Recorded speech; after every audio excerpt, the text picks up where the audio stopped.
بسم اللہ الرحمن الرحیم والصلاة والسلام علی سید المرسلین والحمد للہ رب العالمین۔ آج ہم سورہ النازعات کے بارے میں بات کریں گے انشاءاللہ۔ سورہ النازعات میں وہی مضمون بیان کیا گیا ہے جو اس سے پہلے کی ویڈیوز میں ہم نے بتایا تھا کہ اللہ تعالیٰ اس بات کو لوگوں کے دماغ میں بٹھا رہا ہے کہ قیامت ضرور بھی ضرور برپا ہوگی، لوگ دوبارہ ضرور بھی ضرور زندہ کیے جائیں گے۔ اسی چیز کو، اسی مضمون کو سورہ النازعات میں بھی بیان کیا گیا ہے۔ آج ہم سورہ نازعات کے آیت نمبر 1 سے 14 آیت تک ہم بات کریں گے اور اس کا ترجمہ، اس کو سمجھنے کی کوشش کریں گے۔ اعوذ باللہ من الشیطان الرجیم، بسم اللہ الرحمن الرحیم۔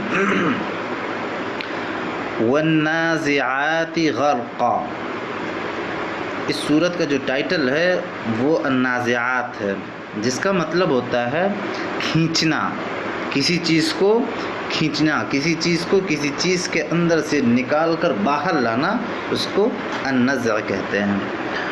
اور یہاں پر واو قسم کے لیے ہے اور النازعات کا مطلب ہے کھینچنے والے۔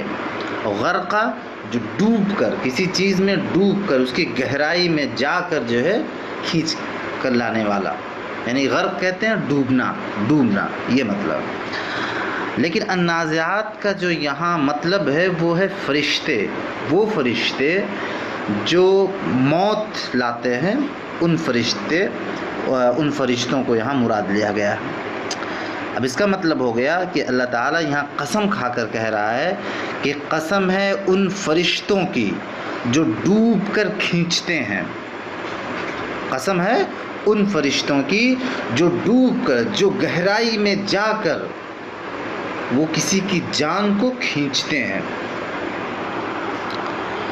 دوسری قسم کھائی جا رہی کہ والناشطات نشطا، الناشطات کوئی بھی کام چستی اور پھرتی سے کرنے کو نشط بولتے ہیں، اسی سے نشاط بھی ہے، اسی سے نشط بھی ہے۔ تو اب اس کا مطلب یہ ہو گیا کہ قسم ہے ان فرشتوں کی جو تیزی کے ساتھ اور آسانی سے، آہستگی سے جو ہے وہ جان کو نکالتے ہیں۔ اس کے بعد کہا گیا کہ والسابحات سبحا، سابحات کہتے ہیں تیرنے کے معنی میں، جو بالکل تیزی کے ساتھ ایک لمحے میں یہاں، دوسرے لمحے میں دوسری جگہ پہنچ جانے کو یہاں مراد ہے۔ یعنی ان فرشتوں کی جو کائنات میں تیزی سے تیرتے پھرتے ہیں، یعنی ان کو تیرنے سے جو ہے مشابہت دی گئی، تیرنے سے ان کو کمپیئر کیا گیا کہ چونکہ تیرنے میں بہت تیزی کے ساتھ جو ہے، جیسے جہاز سمندر میں چل رہا تو بہت تیزی کے ساتھ چلتا ہے، اسی طرح فرشتے جو ہے وہ ہواؤں میں بہت تیزی کے ساتھ چلتے ہیں، تو اس چیز کو یہاں بیان کیا گیا۔ یعنی ان فرشتوں کی جو کائنات میں تیزی سے تیرتے پھرتے ہیں۔ فالسابقات سبقا، پھر کہا گیا کہ سابقات کہتے ہیں سبقت کرنا، کسی چیز میں کسی سے آگے بڑھنے کو سابقات کہتے ہیں۔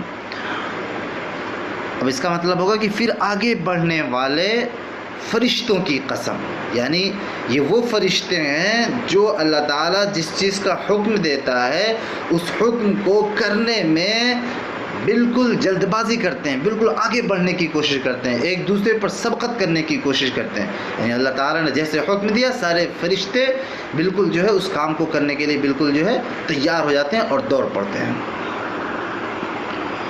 فالمدبرات امرا، دبرا یدبر تدبیر، کسی چیز کو جو ہے تدبیر کے ساتھ کرنے والے، اور امر یعنی حکم، یعنی پھر اس کا مطلب ہو گیا کہ ان فرشتوں کی قسم جو احکام الہی کے مطابق معاملات کا انتظام چلاتے ہیں، جو کام کا یا معاملات کا جو انتظام کرتے ہیں، اس کا ارینجمنٹ جو کرتے ہیں، ان لوگوں کی قسم۔ اب دیکھیے کہ یہاں پر 5 آیات میں 5 صفات بیان کی گئی ہے۔ یعنی کہ 5 جو ہے اوصاف بیان کیے گئے ہیں، اور یہ 5 اوصاف جو ہے حدیث سے پتہ چلتا ہے کہ یہ فرشتوں کے اوصاف ہیں۔ لیکن یہ 5 صفات کس بات کے لیے قسم کھائی گئی ہے 5 صفات والے فرشتوں کی؟ آگے کی جو آیات ہیں اس سے پتہ چلتا ہے کہ اللہ تعالیٰ نے ان فرشتوں کی قسم اس لیے کھائی ہے کہ جس طریقے سے یہ فرشتے ابھی میرا حکم مان رہے ہیں، کہ میرا حکم مانتے ہوئے وہ انسان کی جان کو نکال لیتے ہیں، انہیں موت دے دیتے ہیں، اور میرے حکم کو مانتے ہوئے کائنات کا جو سارا نظام ہے اس کو چلاتے ہیں، اسی طریقے سے جب اللہ تعالیٰ کا حکم ہوگا کہ فلاں فرشتے میں دوبارہ سے جان ڈال دی جائے تو وہ فرشتے جو ہے دوبارہ سے جان ڈال دیں گے تو وہ زندہ ہو جائیں گے۔ یعنی قسم اس بات کے لیے کھائی جا رہی ہے کہ انسانوں کو دوبارہ زندہ کیا جائے گا۔ جس طریقے سے اللہ تعالیٰ کے جو یہ فرشتے ہیں اللہ تعالیٰ کی بات مان کر جان کو نکال لیتے ہیں، اسی طریقے سے یہی فرشتے اللہ تعالیٰ کا حکم مان کر دوبارہ جان ڈال کر زندہ کر سکتے ہیں۔ صحابہ اور تابعین کی بڑی تعداد نے اور اکثر مفسرین نے کہا ہے کہ ان سے مراد فرشتے ہیں۔ اب بتایا جا رہا ہے کہ یوم ترجف الراجفہ، یوم یعنی قیامت جب برپا ہوگی اس دن کو یہاں مراد، رجفہ یرجفو کا مطلب ہوتا ہے کانپنا، اور الراجفہ کہتے ہیں کوئی چیز جو کانپنے والی ہو، یعنی زلزلہ مراد ہے، یعنی کہ جس روز بالکل ہلا دینے والا زلزلے کا جھٹکا آئے گا، یعنی وہ یہ پہلا جھٹکا ہوگا جس جھٹکے پر دنیا میں جتنے لوگ جی رہے ہوں گے، اور دنیا میں جتنے پہاڑ، جتنے درخت، جتنے دنیا میں جو ہے ندی اور زمین سب ہوگی، سب الٹ پلٹ جائے گی، سب لوگ جو ہے مر جائیں گے۔ یہ پہلا جھٹکا ہوگا اس زلزلے سے۔ اس کے بعد کہا جا رہا ہے کہ تتبعها الرادفہ، تتبعها کہتے ہیں کسی چیز کا بعد میں آنا، الرادفہ جو چیز پیچھے آنے والی ہو، یعنی اس کے پیچھے ایک اور جھٹکا پڑے گا، اور یہ وہ جھٹکا ہوگا جس جھٹکے سے جتنے لوگ جو ہے مرے پڑے ہوں گے وہ سب کے سب زندہ ہو جائیں گے۔ یعنی پہلے جھٹکے سے مراد وہ جھٹکا ہے جو زمین اور اس کی ہر چیز کو تباہ کر دے گا، اور دوسرے جھٹکے سے مراد وہ جھٹکا ہے جس کے بعد تمام مردے زندہ ہو کر زمین سے نکل آئیں گے۔ اسی چیز کو سورہ زمر میں یوں بیان کیا گیا ہے کہ پہلا سور جب پھونکا جائے گا تو زمین اور آسمان میں جو بھی ہیں وہ سب مر کر گر جائیں گے سوائے ان کے جنہیں اللہ زندہ رکھنا چاہے۔ پھر ایک دوسرا سور پھونکا جائے گا تو یکا یک وہ سب جو ہے اٹھ کر دیکھنے لگیں گے۔ اسی چیز کو یہاں بیان کیا گیا۔ اس کے بعد کیا ہوگا کہ قلوب یومئذ واجفہ، قلوب دل، یومئذ اس وقت یعنی قیامت کے وقت، واجفہ کہتے ہیں دھڑکنے والے ہوں گے، یعنی کچھ دل ہوں گے جو اس روز خوف سے کانپ رہے ہوں گے، دھڑ دھڑ کر رہے ہوں گے۔ یہاں کچھ دل کے الفاظ سے اس بات کو مراد لیا گیا ہے کہ کفار و فجار اور منافقین ہی کے دل ایسے ہوں گے جو قیامت کے روز جو ہے ان پر ہول طاری ہو جائے گا، ان پر خوفناکی طاری ہو جائے گی، وہ ڈرے ہوئے ہوں گے، سہمے ہوئے ہوں گے۔ تو اس لیے قلوب سے مراد کفار کے قلوب ہیں، جو فجار ہیں منافقین ہیں ان کے قلوب۔ ابصارها خاشعہ، ابصار بصر کی جمع ابصار نگاہ کے معنی میں، اور خاشعہ جھکی ہوئی کے معنی میں، سہمی ہوئی کے معنی، یعنی ان کی نگاہیں جو ہے سہمی ہوئی ہوں گی، جھکی ہوئی ہوں گی۔ اور پھر کہا جا رہا ہے کہ یقولون انا لمردودون فی الحافرہ، یقولون کہتے ہیں، کیا کہتے ہیں؟ کیا بے شک لمردودون ہمیں دوبارہ پھیرا جائے گا اپنی پہلی حالت پر، یعنی یہ لوگ کہتے ہیں کیا ہمیں دوبارہ جو ہے اپنی پہلی حالت پر، یعنی کہ ہمیں دوبارہ زندہ کیا جائے گا۔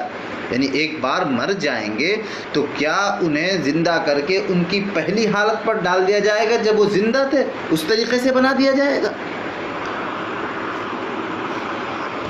اذا كنا عظاما نخرا، عظام کہتے ہیں ہڈی کو، نخرہ کہتے ہیں جو گلی سڑی بھربھری ہڈیاں ہو جاتی ہیں، اس کو نخرہ کہتے ہیں۔ یعنی کیا جب ہم کھوکھلی بوسیدہ ہڈیاں بن چکے ہوں گے، یعنی مر کر ہماری ہڈی پسلی سب گل چکی ہوگی، تو کیا اس کے بعد بھی ہم زندہ ہو جائیں گے؟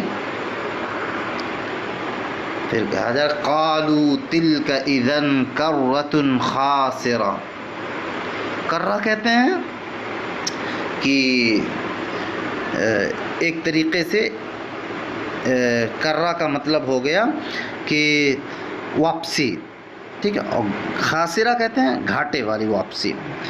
یہ لوگ کیا کرتے تھے، یعنی کفار جو ہوتے تھے، منافقین ہوتے تھے، وہ آپس میں جب بات کرتے تھے تو کہہ رہے تھے ارے ہم جب بوسیدہ ہو جائیں گے تو کیا ہم دوبارہ زندہ کر دیے جائیں گے؟ ٹھیک ہے، اگر ایسا ہوگا، پھر ایسے مذاق میں کہتے اگر ایسا ہوگا تو ہمارا بڑا نقصان ہوگا، بڑا خسارہ ہو جائے گا۔ اسی چیز کو یہاں بیان کیا جا رہا ہے کہ کہنے لگے یہ واپسی تو پھر بڑے گھاٹے کی ہوگی۔ قالو کہنے لگے تل کا یہ اذن کرۃ خاسرہ، تب تو بڑی گھاٹے کی، بڑی خسارے کی جو ہے واپسی ہوگی۔ یعنی جو ہے یہ مذاق کرتے تھے، مذاق میں ایسا کہتے تھے۔ پھر اللہ تعالیٰ کہتا ہے کہ فَإِنَّمَا هِيَ زَجْرَةٌ وَاحِدَةٌ، فَإِنَّمَا یقیناً، بے شک، زجرہ کہتے ہیں ایک ڈانٹ، ڈانٹ کو کہتے ہیں، واحدہ بس ایک ہی، تاکید کے لیے، یعنی کہ حالانکہ یہ بس اتنا کام ہے کہ ایک زور کی ڈانٹ پڑے گی، یعنی ایک زور کی ڈانٹ پر جو ہے یہ سب کے سب جو ہے زندہ ہو جائیں گے دوبارہ، اور ان کی دوبارہ جو ہے ان کی پہلی حالت پر لا دیا جائے گا۔ یہ کوئی بہت مشکل کام نہیں ہے اللہ تعالیٰ کی، ایک معمولی سی ڈانٹ پر جو ہے ان کو سب دوبارہ زندہ کر دیا جائے گا۔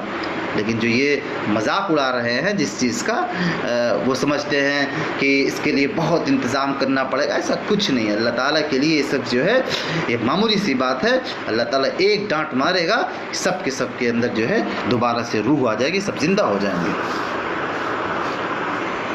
فَإِذَا هُمْ بِالسَّاهِرَةِ، ساحرہ کہتے ہیں میدان کو، یعنی اور یکایک جب ڈانٹ پڑے گی تو کیا ہوگا ان کا حال کہ یکایک جو ہے یعنی بالکل اچانک سے یہ کھلے میدان میں موجود ہوں گے، یعنی کہ سب کے سب زندہ ہو کے جو ہے ایک میدان میں پڑے ہوئے دکھ رہے ہوں گے۔ یعنی یہ لوگ جس کو ایک امر محال سمجھ کر، یعنی کہ اس کو ناممکن سمجھتے ہیں کہ ایسا ہو، اس پر ہنسی اڑا رہے ہیں، مذاق کر رہے ہیں، تمسخر کر رہے ہیں، حالانکہ اللہ کے لیے کوئی مشکل کام نہیں ہے جس کو انجام دینے کے لیے کچھ بڑی لمبی چوڑی تیاریوں کی ضرورت ہو۔ اس کے لیے صرف ایک ڈانٹ یا جھڑک کافی ہے، جس کے ساتھ ہی تمہاری خاک یا راکھ جو ہے خاک کہیں پڑی ہو ہر طرف سے سمٹ کر ایک جگہ جمع ہو جائے گی، اور تم جو ہے یکایک کر کے اپنے آپ کو زمین کی پیٹھ پر زندہ موجود پاؤ گے۔ اس واپسی کو گھاٹے کی واپسی سمجھ کر چاہے تم اس سے کتنا ہی فرار کرنے کی کوشش کر لو، یہ تو ہو کر رہنی ہے۔ یعنی کہ تمہارے انکار، تمہارے فرار، تمہارے تمسخر، تمہارے مذاق، تمہارا اس کا مذاق اڑانے سے رک نہیں سکتا ہے، بلکہ اللہ تعالیٰ جب چاہے گا، جس وقت چاہے گا، جیسے چاہے گا جو ہے اللہ تعالیٰ تمہارے اندر دوبارہ سے روح ڈال دے گا اور تم کو دوبارہ زندہ کر دے گا اور تمہارا حساب کتاب لے گا۔ یہ ہے اس کا مطلب۔ آج ہم یہیں پر جو ہے اپنی بات مکمل کرتے ہیں، انشاءاللہ اگلی ویڈیو میں ہم بتائیں گے کہ جو دوسرے قوموں نے جو اس طریقے کا جو ہے مذاق اڑایا اور قیامت کا جزا و سزا کے دن کا انکار کیا، تو ان کا کیا حشر ہوا اور کس طریقے سے ان پر مار پڑی، اس پر جو ہے انشاءاللہ ہم بات کریں گے۔ وآخر دعوانا الحمدللہ رب العالمین۔